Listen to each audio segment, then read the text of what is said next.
Dieu bénisse chacun de vous ce matin. Bienvenue aux visiteurs. Ici, c'est bon matin. On continue la campagne d'évangélisation. Le thème d'aujourd'hui, c'est « Je suis l'alpha et l'oméga ».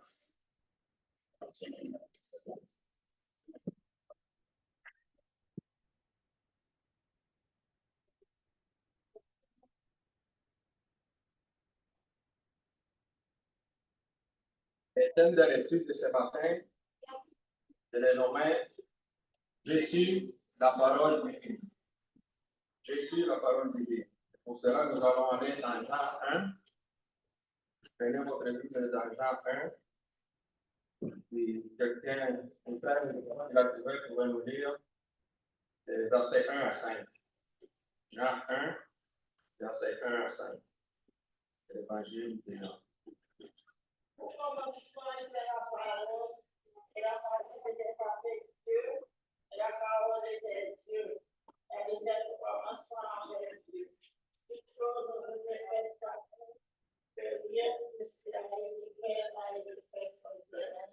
En elle était la vie, et la vie était la lumière des hommes. La lumière vit de les ténèbres, et les ténèbres ne l'ont pas reçue. Merci. L'évangile de Jean lui-même, considéré par beaucoup au fil des siècles comme le saint des saints du Nouveau Testament. Et c'est le lieu le plus sacré où nous puissions se rendre. Et dans cet évangile, la gloire de notre Seigneur Jésus-Christ est pleinement manifestée. Le message de Jean est simple. Le Dieu éternel lui-même s'est fait homme. Le Créateur est devenu partie intégrante de sa création. Pleinement Dieu et pleinement homme. Et pourquoi? Pour sauver les pécheurs du péché, de la mort, du jugement et de l'enfer éternel. Tel est le message de l'évangile de Jean. Le Dieu éternel, infini, transcendant, omniscient, tout-puissant, omniprésent, immuable à jamais. Ce Dieu unique, vrai et vivant, qui est à la fois un seul Dieu et trois personnes, s'est fait homme. Au verset 14 de Jean 1, la phrase établit que lorsque Jean écrit que la parole a été faite chair, la parole est le titre donné à Jésus.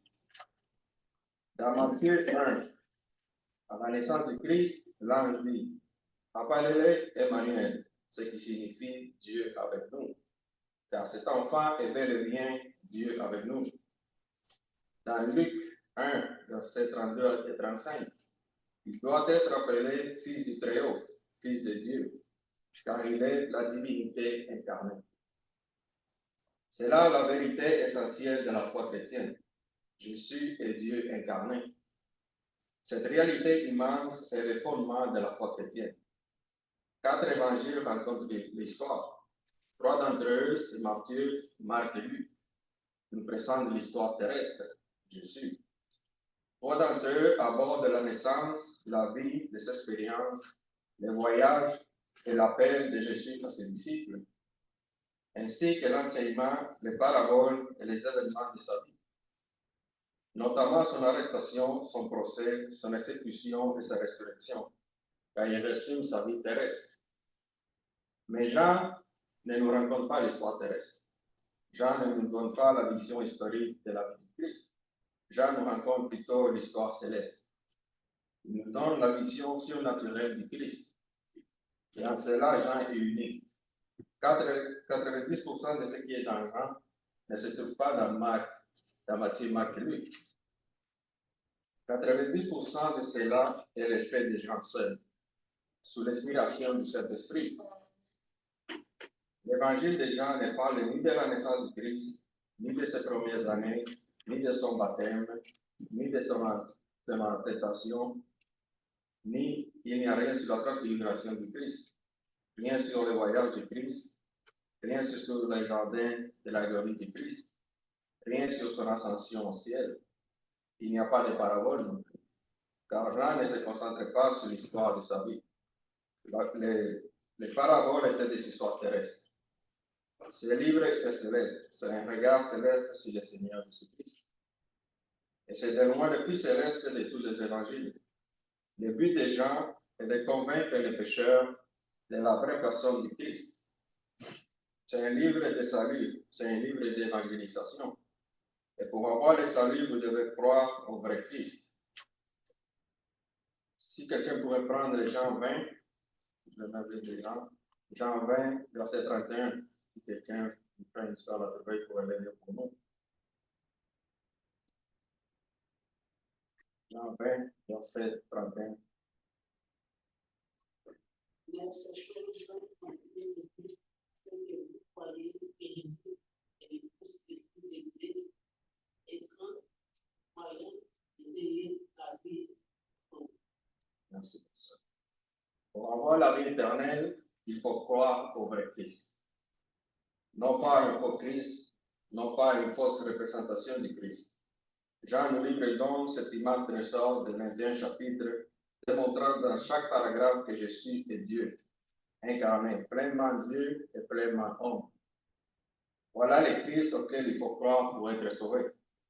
Jean soutient ses faits sur l'identité du Christ en montrant ses prétentions divines, en appuyant ses prétentions par les récits des œuvres divines, des miracles, des paroles divines, des titres divins et du culte divin. Jean rassemble tout cela pour démontrer que nous parlons d'une personne divine, et c'est l'objectif de Jean. Jean a écrit 3 épîtres à la fin du Nouveau Testament, et bien sûr a reçu les gloires des livres de l'Apocalypse. Mais ici, dans ce livre, il nous livre son grand traité d'évangélisation. Ce n'est qu'en comprenant qui est Christ et en comprenant d'abord sa personne, puis son œuvre, qu'il est possible d'être sauvé. Il faut croire à la vérité. Et en traversant cette épreuve ensemble, nous aurons des raisons d'affirmer nos convictions chrétiennes. Et cela nous permettra de proclamer la vérité concernant Jésus-Christ. Les gens veulent parler de Jésus, mais refusent de le définir. Le message du Nouveau Testament, comme celui de l'Ancien Testament, est que Jésus est Dieu. Il n'est rien d'autre que Dieu, rien de moins que Dieu. Le Nouveau Testament abonde de preuves de sa nature divine.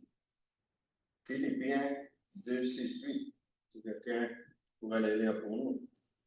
Philippiens 2, versets 6 à 8. Ce serait un bon point de départ. Lequel, existant en forme de Dieu, n'a pas regardé comme un croix, a acheté d'être égal avec Dieu. Mais s'est dépouillé lui-même en prenant une forme de serviteur, en devenant semblable de ça. Et ayant paru comme un simple homme, il s'est humilié lui-même, se rendant obéissant jusqu'à la mort, même jusqu'à la mort de la croix. Si quelqu'un d'autre pouvait nous lire Hébreux 1, versets 2 et 3. Hébreux 1, versets 2 et 3. Après avoir autrefois, à plusieurs reprises, de plusieurs manières, parlé à nos pères, par les prophètes, Dieu, dans ces derniers temps, nous a parlé par le Fils. Il a établi héritier de toutes choses. Par lequel il a aussi créé le monde.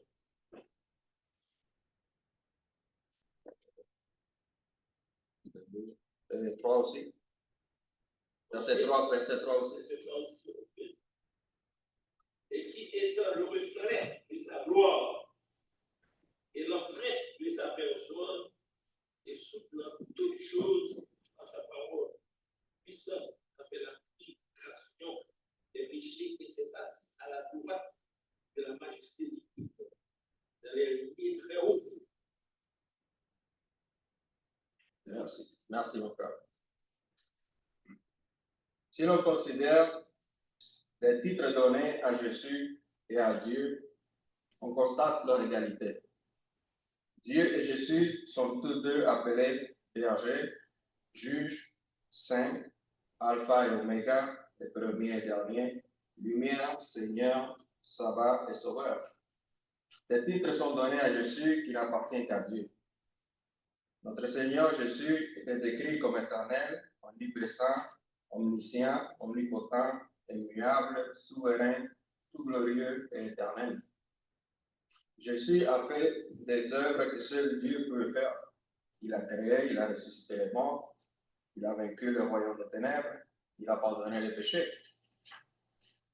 Il a reçu l'adoration de nombreuses reprises au cours de sa vie et son ministère.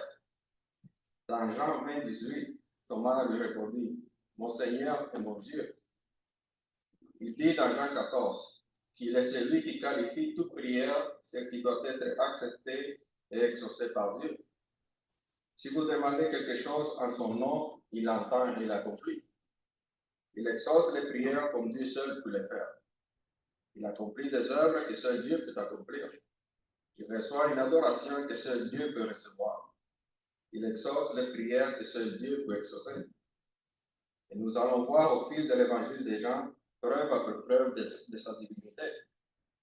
Le résumé de ce que Jean va nous montrer dans cet évangile, c'est au verset 14. Et la parole a été faite chair, et elle habitait parmi nous. Et c'est la déclaration la plus concise de la Bible sur l'incarnation. La parole n'est autre que Christ. Et je vais expliquer pourquoi c'est le terme que Jean utilise. Mais la parole qui est Jésus-Christ est Dieu qui a pris l'humanité. L'infini devient fini, l'éternel entre dans le temps, l'invisible devient visible. Il est appelé la parole. Verset 14 et trois fois au verset 1. On pourrait se demander pourquoi Jean n'explique-t-il pas? Cela ne semble-t-il pas un peu indirect? Pourquoi ne dit-il pas simplement Jésus? Cela simplifierait les choses. Il dit la parole parce que c'était le terme idéal pour identifier le Christ du côté surnaturel. Il y avait une interprétation philosophique de ce mot, le terme grec logos.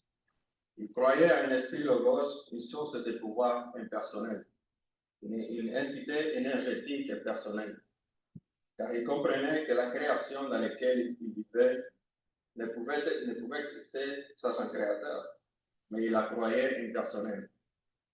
Jean intervient et dit, laissez-moi vous montrer que le logos n'est pas une force impersonnelle, le logos est une personne. Un Dieu personnel venu au monde en l'homme de Jésus, pas seulement un concept, mais une personne. On ne saurait rien de Dieu s'il ne parlerait pas. Et c'est pourquoi, dans Hébreux 1, Thomas s'inscrit. Après avoir autrefois, à plusieurs reprises, de plusieurs manières, parlé à nos pères par les prophètes, Dieu, dans ce dernier temps, nous a parlé par son Fils. C'est même que l'Ancien Testament est la parole écrite et la révélation de Dieu. Le Nouveau Testament est le récit de la parole incarnée en la personne de Jésus-Christ. Il est donc la parole en ce sens que Dieu parle en lui. Et ce concept était bien établi parmi les Juifs. La parole du Seigneur fut souvent adressée aux prophètes et souvent au Père. Ainsi, la parole du Seigneur est l'expression de Dieu aux hommes. Il n'y a pas de plus grande illustration, représentation, manifestation et démonstration de cela que Jésus-Christ. Il est Dieu qui nous parle. Si vous voulez entendre Dieu, vous allez lire l'Ancien Testament et vous entendrez ce que Dieu a dit au Père et aux prophètes qui ont écrit cela. Mais si vous voulez la révélation la plus complète de Dieu, vous allez dans le Nouveau Testament parce que Dieu parle le plus pleinement en Christ. Jean nous dit donc que Jésus est l'incarnation de Dieu. D'après ce que je lis, il est la représentation exacte de la nature de Dieu. Dieu parle en Christ de la manière la plus claire, la plus complète et la plus salvatrice.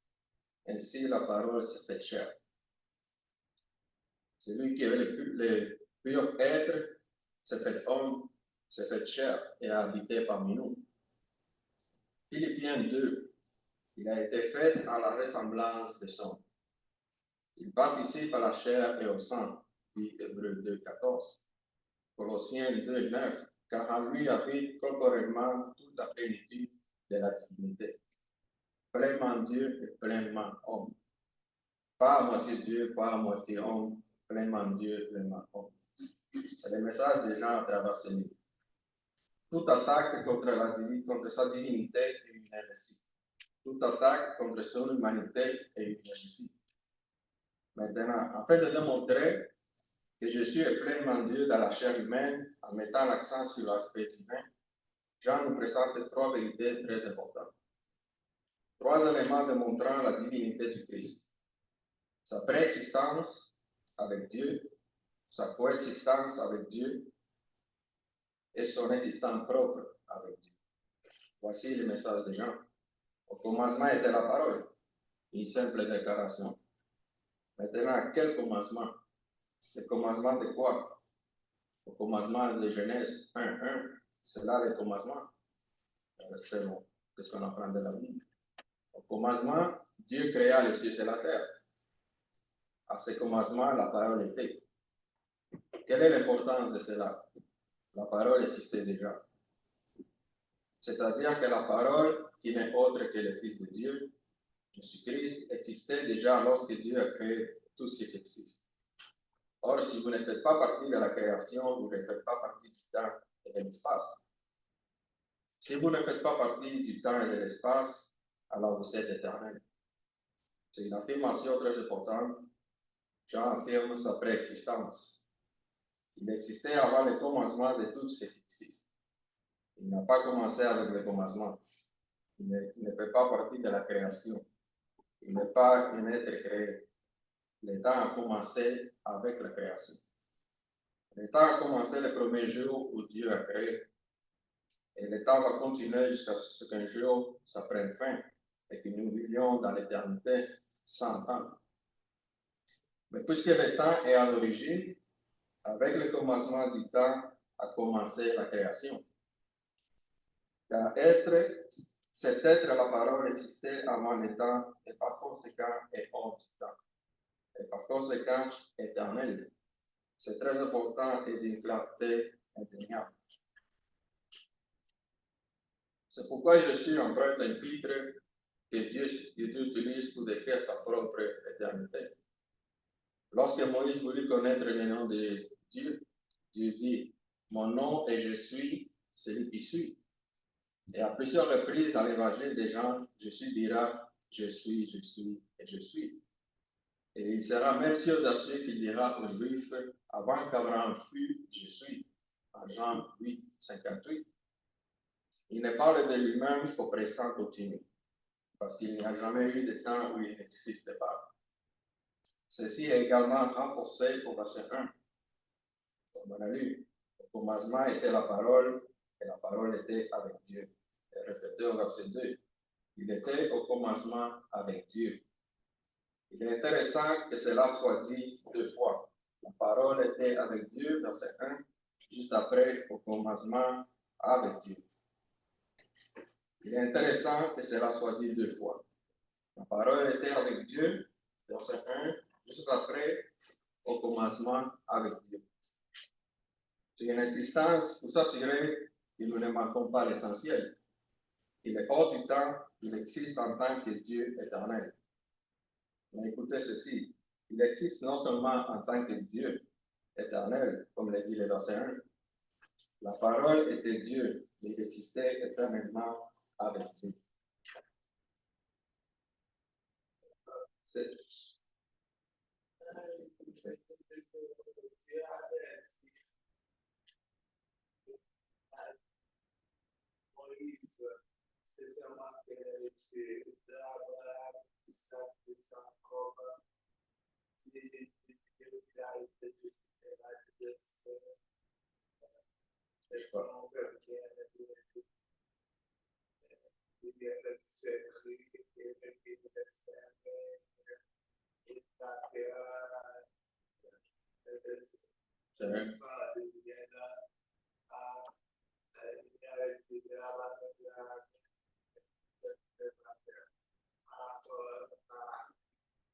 C'est un commentaire ou une question?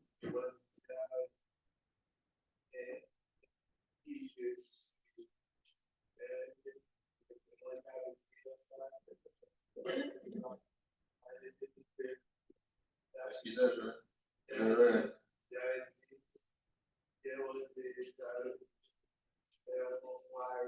je n'entends pas rien.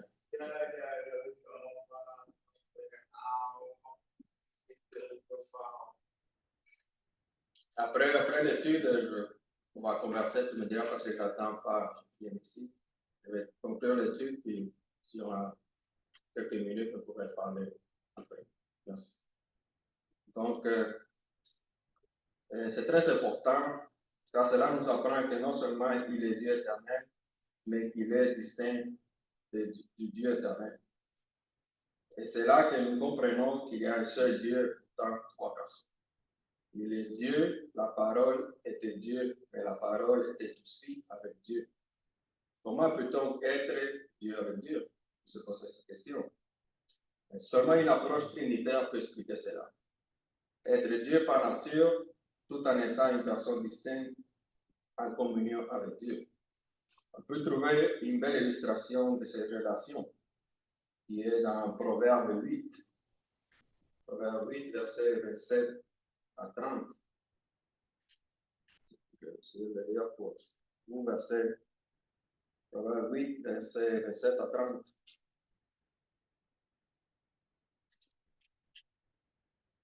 Lorsqu'il disposa les cieux, j'étala, lorsqu'il traça un cercle à la surface de l'abîme, lorsqu'il fixa les nuages en haut, et que les sources de l'abîme jaillira avec force, lorsqu'il donna une lumière, une limite à la mer, pour que les eaux n'en franchissent pas les bords, lorsqu'il posa les fondements de la terre, j'étais à l'œuvre auprès de lui, et je faisais tous les jours ses délices, jouant sans cesse en sa présence.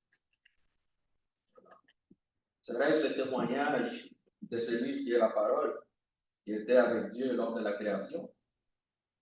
Ça pourrait être cela, la proverbe que vient de lire. Nous savons d'après Genèse 1 que le Saint-Esprit était là, planant sur la surface des eaux et donnant forme à la création. La Trinité entière est impliquée dans cette œuvre créatrice. Oui, Dieu Père est le Créateur, bien sûr. Oui, bien sûr, le Saint-Esprit participe à la création. Et cet esprit est celui qui émue sur la création inanimée et lui donne vie. Mais écoutez à nouveau l'explication de leur interaction tirée d'Hébreux 1. Il est dit simplement ceci, verset 2. Dieu nous a parlé par les Fils, il a établi et Dieu de toutes choses par lesquelles il a aussi créé le monde. Dieu est le Créateur, mais l'agent de la création utilise est le Fils, la parole. Dans l'Ancien Testament, par exemple, Dieu est juge de toute la terre.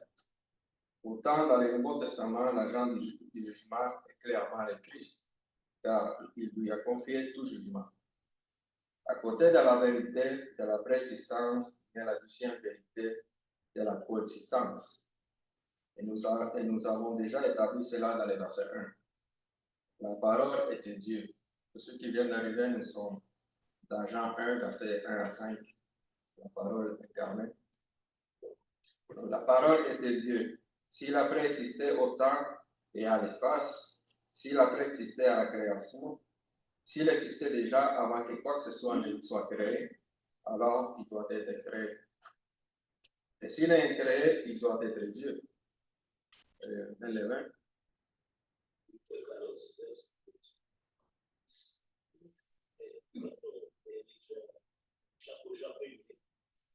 Comme aspect de la parole, nous savons que après la résurrection de notre Seigneur Christ, a demandé à ses disciples de ne pas être très loin de sa résurrection, parce qu'il a dit que l'esprit n'a pas de corps, n'a pas de feu.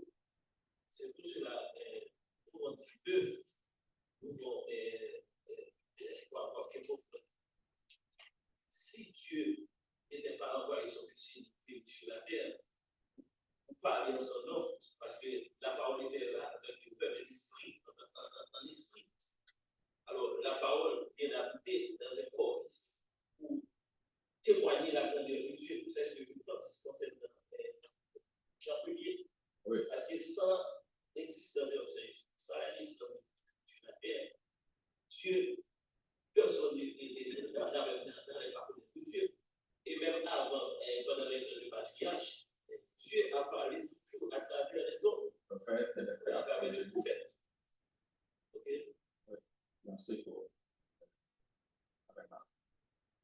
C'est pour ça que Jésus est pleinement Dieu et pleinement homme, car il s'est incarné. Bon, continue. Chaque personne dans l'univers est un être créé, sauf le Créateur lui-même. Jésus, dans Jean 17, verset 5. Et maintenant, toi, Père, glorifie-moi auprès de toi-même, de la gloire que j'avais auprès de toi avant que le monde fût. Il est donc préexistant en dehors du temps et de l'espace, avant que quoi que ce soit ne soit fait. Et il est coexistant et pleinement Dieu. Ce sont des éléments essentiels pour la foi du salut. Troisièmement, son existence propre. Il existait par lui-même. Si vous n'êtes pas créé, alors vous avez existé en dehors de la création. Vous devez exister par vous-même. Préexistant, coexistant par vous-même. Et existant par vous-même. Et comment l'établir? Au verset 3 et 4. Toutes choses ont été créées par lui et rien de ce qui a été créé n'a été créé sans lui. Ceci réitère essentiellement ce que je vous ai lu dans Hébreu. Et Dieu a créé toutes choses par lui, en lui était la vie. Et voici la preuve de son existence. Tout ce qui existe est venu à l'existence par lui. C'est une déclaration positive, une preuve simple, claire, irréfutable et indiscutable que le Seigneur Jésus-Christ est une divinité éternelle. Tout ce qui existe, il a créé. Tout vient de lui. En Corinthiens 1, chapitre 8, verset 6, dit, néanmoins, pour nous, il n'y a qu'un seul Dieu, le Père, de qui viennent toutes choses et pour qui nous sommes. Et un seul Seigneur Jésus-Christ, par qui sont toutes choses et par qui nous sommes. C'est la même chose. Dieu est le Créateur. Le Saint-Esprit est un agent de la création. Et finalement, Dieu crée toute sa création par la parole du Seigneur Jésus-Christ. Cela n'est pas Dieu comme créateur. Cela n'est pas le rôle du Saint-Esprit dans l'organisation de la création. Mais cela dit que le Fils de Dieu est l'endroit par lequel la création s'accomplit. Nous savons que l'Ancien Testament affirme que Dieu est créateur. C'est Isaïe 40, 42, 45. De nombreux passages de l'Ancien Testament parlent de Dieu comme créateur. Sans parler de Genèse 1 et 2. Même Marc 13, 19 parle de Dieu comme créateur. Romains 1, 25 parle de Dieu comme créateur. Et tout au long du Nouveau Testament, Dieu est désigné comme créateur. Il en va de même, bien sûr, pour du Seigneur Jésus-Christ, par qui Dieu a créé tout ce qu'il a créé, comme nous l'avons lu dans Hébreux chapitre 1. La confession positive est que toutes choses ont été faites par lui. La confession négative est que sans lui, rien de ce qui a été fait n'a été fait. Si Jésus est le créateur de toute créature, alors lui aussi est créé, et par conséquent, il est le Dieu éternel. Jésus est Dieu, impossible d'échapper à sa divinité. Et pourtant, tout en étant Dieu, il est avec Dieu. Il est Dieu et pourtant il est distinct de Dieu. Il est Dieu et pourtant il est le moyen par lequel Dieu crée, ce qui souligne encore sa distinction. Là encore, l'argument est simple. Puisque Dieu le Fils est le créateur de toute créature, il doit être extérieur à la création, ce qui signifie être incréé. Il doit être extérieur au temps, ce qui signifie être éternel. Cela nous amène à une autre conclusion très évidente. Au début du verset 4. En lui était la vie. Il n'a pas reçu la vie de quelqu'un. Personne ne lui a donné la vie. Mais la vie était une partie essentielle de son éternité, comme en témoigne sa création. Et le mot utilisé n'est pas bio, car il ne s'agit pas seulement de la vie biologique, qui est une forme de vie, mais le mot grec zo, qui se rapporte à la vie spirituelle. Une vie qui ne peut être trouvée et localisée et qui ne peut être liée à l'ADN, car c'est une vie spirituelle. C'est une vie essentielle qui n'est pas observable et c'est la vie qui vient de Dieu. Dieu possède en lui le pouvoir de tout genre de vie, y compris jusqu'à la réalité de la vie spirituelle. Et la vie spirituelle dure éternellement, nous savons. Ainsi, en lui réside la vie biologique et la vie spirituelle. par lesquels il peut créer le monde physique qu'un jour mourra, et par lesquels il crée des êtres éternels qui ne mourront jamais, car en lui réside la vie. Lorsque vous regardez le Seigneur Jésus-Christ, vous regardez celui qui est lui-même la vie. Il a dit, lui-même il a dit, je suis le chemin, la vérité, et toi la vie. Vous ne pouvez pas regarder le Christ autrement. Il est la réalité fondamentale de tout ce qui existe. Tout ce qui existe parce qu'il a la vie de lui. En lui était la vie. Il est Jésus pleinement Dieu et pleinement homme. C'est lui par lequel tout ce qui existe existe. Hébreu 1 dit, par sa puissance, il soutient toutes choses. Il n'a pas seulement donné la vie, mais il la soutient. Il n'a pas seulement créé, mais il soutient la création, car en lui était la vie. Et Jean fait une déclaration merveilleuse. La vie était la lumière des hommes. Et bien que vous puissiez faire la distinction entre la vie et la lumière, vous ne pouvez pas la faire ici. Ce que Jean dit, c'est que la vie est la même que la lumière des hommes. C'est la même phrase. La vie était la lumière comme la parole était Dieu. Et Jean relie la vie et la lumière. Celui qui était la vie est devenu la lumière des hommes. C'est pourquoi il est incarné, n'est-ce pas? C'est pourquoi il est venu dans le monde. Pour faire briller la lumière dans les ténèbres, pour révéler Dieu.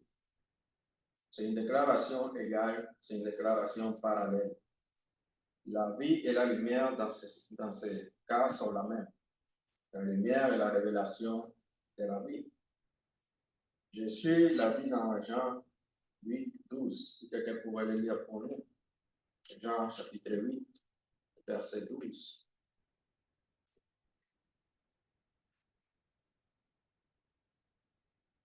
Jésus leur parla de nouveau et dit, je suis la lumière du monde.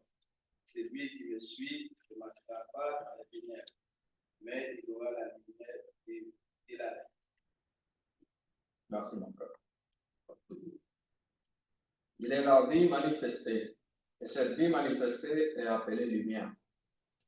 Jésus est la source de vie éternelle, manifestée dans le monde comme une lumière qui brille dans les ténèbres.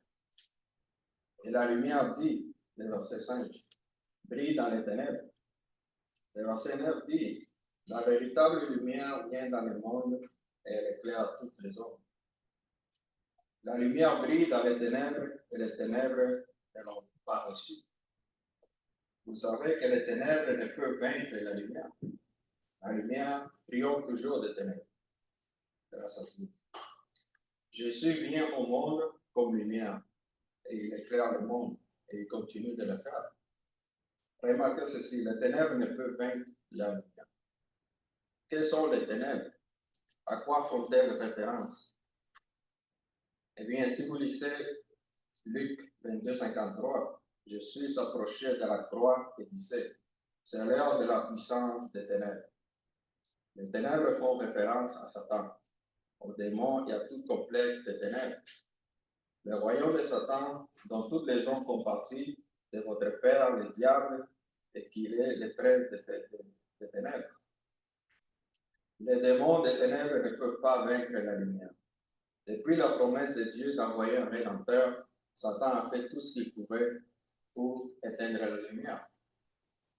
Mais les ténèbres, toutes les forces de l'enfer et toute leur propre essence humaine ne peuvent éteindre la lumière. La lumière brille toujours. Cette introduction de l'évangile de Jean est une déclaration puissante sur la personne du Christ et son impact sur le monde. La lumière brille dans le monde depuis très, très longtemps. Elle est accessible à tous ceux qui veulent écouter. Et vous devez le croire. La foi vient de ce qu'on entend, la vérité concernant Christ et de ce qu'on en croit. Jean 8, 24. Je vais un peu le lire. Jean 8, 24 aussi. Frère et sœur, le lire. C'est pourquoi je vous ai dit que vous mourrez dans vos péchés. En effet, si vous ne croyez pas que moi je suis, vous mourrez dans vos péchés. Croyez-vous que Jésus est Dieu incarné? À la question. C'est le fondement de la foi chrétienne. Et ceci est un appel. Si vous ne croyez pas, vous mourrez dans vos péchés, sans être pardonné, et vous en subirez le châtiment complet. Placez votre confiance en lui et son sacrifice pour vous, et vos péchés vous seront pardonnés. Et pour conclure, je vais lire un dernier verset, le verset 12, qui à tous ceux qui l'ont reçu, il a donné le pouvoir de devenir enfants de Dieu. À ceux qui croient, qui croient en son nom signifiant qui il est réellement. Il est le Fils de Dieu, lui qui s'est incarné, Dieu lui-même. Il est l'alpha et l'oméga, qui a donné sa vie pour chacun de nous ici présents. Et il brille toujours, sa lumière brille toujours ici sur la terre. Donc, si sa lumière brille toujours sur la terre, c'est parce qu'il vous tend la main, il vous appelle, il veut que vous veniez près de lui, car il vous offre la vie éternelle. Ici, nous avons l'eau du baptême pour les baptiser, pour vous baptiser, pour la rémission de vos péchés.